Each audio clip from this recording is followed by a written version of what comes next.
Hello guys, welcome back to our daily current affair channel. Wish you very happy 77th Republic Day to all of you, and I hope you all are doing well and must be preparing for the upcoming exams. Now we will start the current affair of 26 January 2026.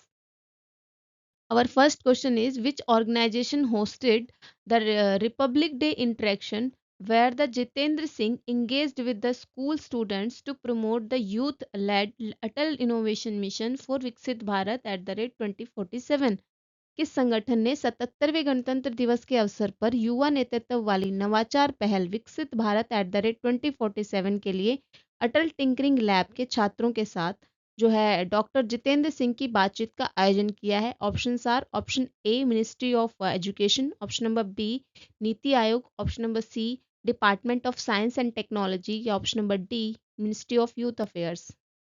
और right answer is option number B is the correct answer. Niti Aayog ऐसा organisation है जिसने ये host किया है। जो अटल innovation mission है इसका संकल्प क्या है? नवाचार को बढ़ावा देना है। इससे होगा क्या, जो विकसित भारत एट द रेट 2047 है उसमें युवाओं को नवाचार का भविष्य का आधार बताया है, कि युवा जो है उनके अंदर जो है इनोवेशन होगा तो हमारा जो भारत है वो ज़्यादा आगे बढ़ेगा। और छात्रों को क्रिएटर्स बनने के लिए प्रेरणा मिली है यहाँ से। Next question number second, world economic forum annual meeting 2026 where India showcase its renewable energy progress was held in which city? किस सिटी के अंदर हुई है ये मीटिंग? Option are, option A Geneva, option number B New York, option number C Paris, या option number D Davos. अब right answer is option number D is the correct answer. Davos के अंदर, स्विट्जरलैंड में। ठीक है, ये जो वर्ल्ड इकोनॉमिक 2026 जो हुई है, जो मीटिंग हुई है अभी डावोस स्विट्जरलैंड में, इसमें भारत ने अपनी क्लीन एनर्जी उपलब्धियों और दीर्घकालिक नीतियों और जो निवेश है उसको साझा किया है। और इस कार्यक्रम में भारत को वैश्विक निवेश के लिए एक प्रमुख गंतव्य के रूप में स्थापित किया है। और इसमें सौर ऊर्जा, पवन ऊर्जा, ग्रीन हाइड्रोजन, इन सब पर भी फोकस किया गया है। Next question number third. Who among the following is not a Padam Vibhushan awardee as per the 2026 Padma Awards? निम्न में से कौन जो है वो 2026 के जो पद्म विभूषण पुरस्कार विजेता हैं उसमें शामिल नहीं है? Options are, option A is KT Thomas, option number B is miss N Rajam, option number C Shri V S Achuthanandan, option number D Shri Dharmendra Pradhan. Right answer is option number D is the correct answer. Dharmendra Pradhan ji को नहीं मिला है। ये किसको मिला है? हम कंफ्यूज हो सकते हैं धर्मेंद्र देओल से। इनको मिला है वो भी पोस्टह्यूमसली मिला है। ठीक है,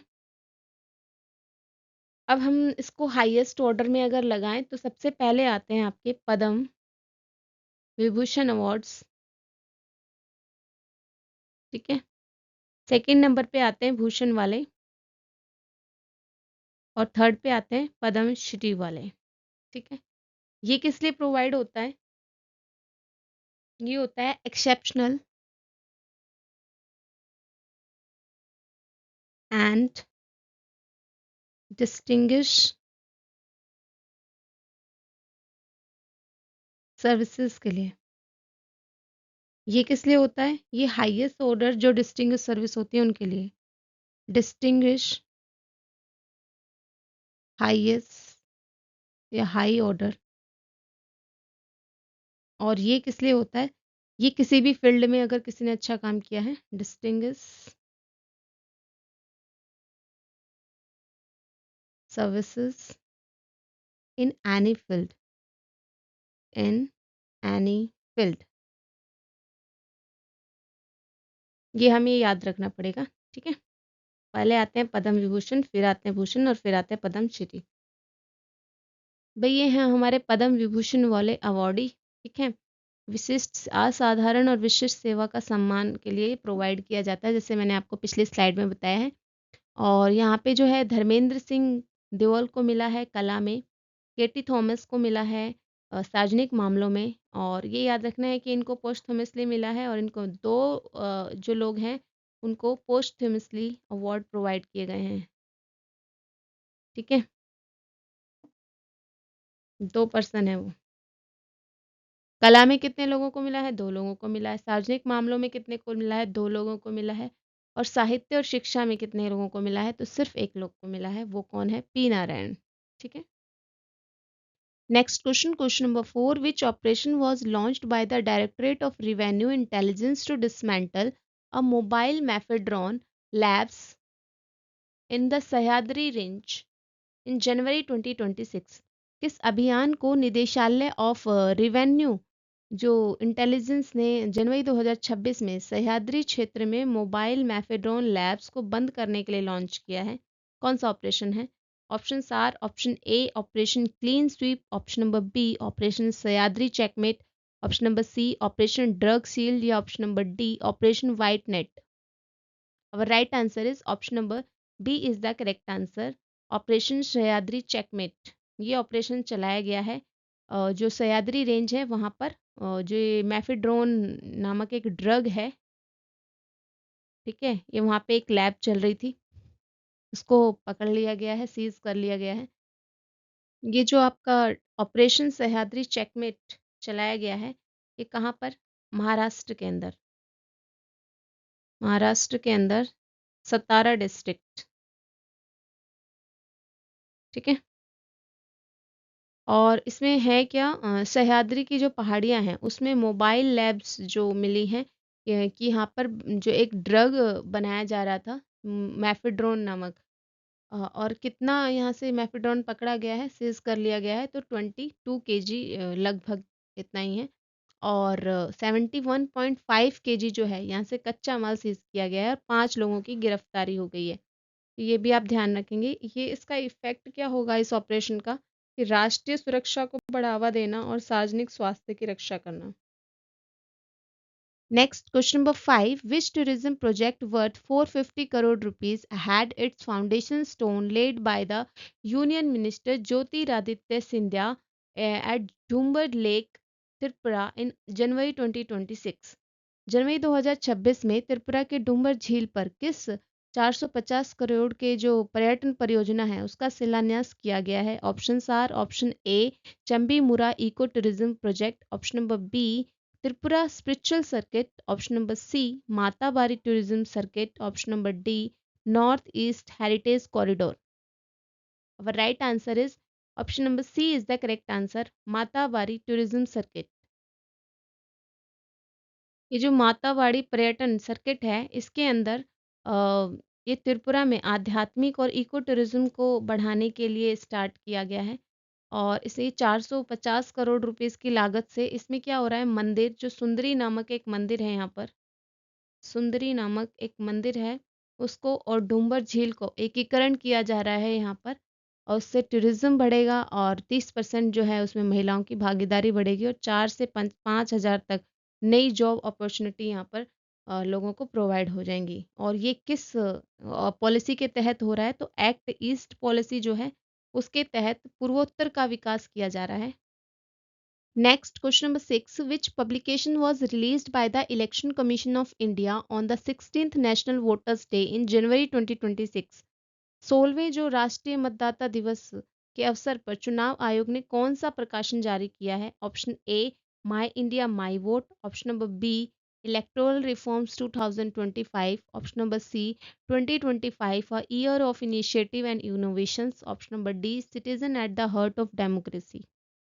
right answer is option number C is the correct answer, 2025 a year of initiative and innovation. ठीक है। My India my vote citizen at the heart of democracy, ये तो हमारी थीम का था, ठीक है। और यहाँ पर जो हम अगर देखें तो एग्जामिनर हमें रिवर्सली घुमा सकता है, कंफ्यूज कर सकता है हमें यहाँ पर, कि अगर आपको बुक का नाम दे दिया जाए और पूछा जाए कि किसने रिलीज की है, तो हम यहाँ पे कंफ्यूज हो सकते हैं, but we don't be confuse, यहाँ पे कंफ्यूज होना नहीं है कि हमें ये ध्यान रखना है कि 2025 में ईयर ऑफ इनिशिएटिव और इनोवेशन जो है वो इलेक्शन कमीशन के द्वारा रिलीज की गई है, ठीक है। ये जो 16th है जो राष्ट्रीय मतदाता दिवस हमने 25 जनवरी को सेलिब्रेट किया है, इसके उपलक्ष्य में ये जो बुक रिलीज़ की गई है, किसके द्वारा की गई है? इलेक्शन कमीशन ऑफ इंडिया के द्वारा की गई है। और इसका एम क्या है? एम है ट्रांसपेरेंसी लेके आना चुनावों में, इनोवेशन, ठीक है? और जो नागरिक केंद्रित प्रक्रिया है उसको फोकस करना है। इसमें 30 प्लस रिफॉर्म्स की बात बताई गई है, जो आपके दिल्ली और बिहार के लेजिस्लेटिव असेंबली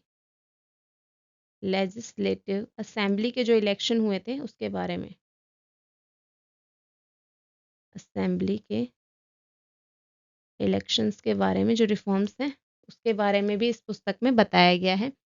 ये जो पुस्तक है द्रौपदी मुर्मू जी को पुस्तक भेंट की गई है, और इसमें जो पारदर्शिता, नवाचार और नागरिक केंद्रित प्रक्रिया है इस पे फोकस किया गया है, और जो लोकतांत्रिक शासन है भारत में उसकी अग्रणी भूमिका है इसको भी इसमें दर्शाया गया है। Next, question number 7. On Statehood Day in January 2026, the Prime Minister extended greeting to the people of which Indian state, describing it as a confluence of nature and culture. जनवरी 2026 में किस राज्य के स्थापना दिवस पर प्रधानमंत्री ने किस राज्य के लोगों को बधाई दी है और इसे प्रकृति और संस्कृति का संगम बताया है? Options are, option A Uttarakhand, option B Himachal Pradesh, option number C Jammu Kashmir, या ऑप्शन नंबर डी सिक्किम। अब right answer is option number B is the correct answer. Himachal Pradesh को ये बधाई दी गई है और इसे प्रकृति और संस्कृति का संगम बताया गया है। ठीक है, इसे देवभूमि के नाम से भी इन्होंने डिनोट किया है। ठीक है, देवभूमि के नाम से भी इन्होंने बताया है। देवभूमि का नाम है लैंड ऑफ गॉड्स।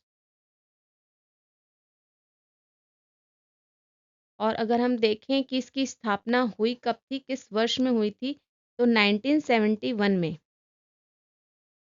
इसकी हिमाचल प्रदेश का जो स्टेटहुड डे के रूप में 1971 में इसकी स्थापना हुई थी।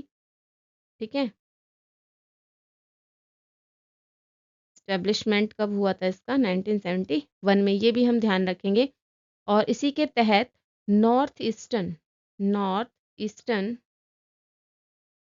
जो रीऑर्गेनाइजेशन एक्ट था, रीऑर्गेनाइजेशन रीऑर्गेनाइजेशन एक्ट जो था 1971 का, उसके तहत असम जो मेघालय है, मेघालय वो असम से सेपरेट हो गया था,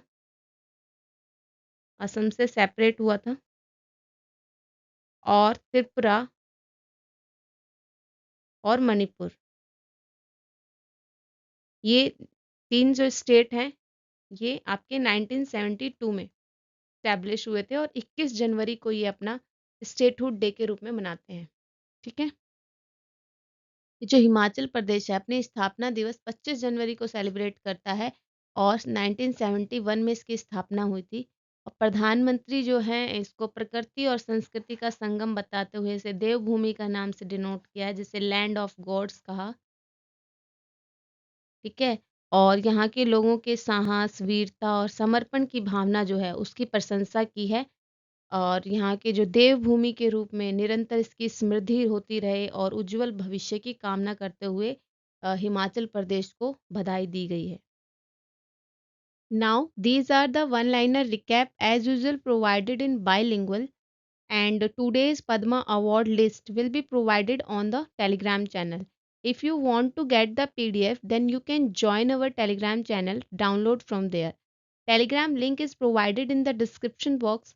Don't forget to like, share, subscribe and comment on this channel for such exam oriented updates and daily current affairs. Thank you so much for watching this video.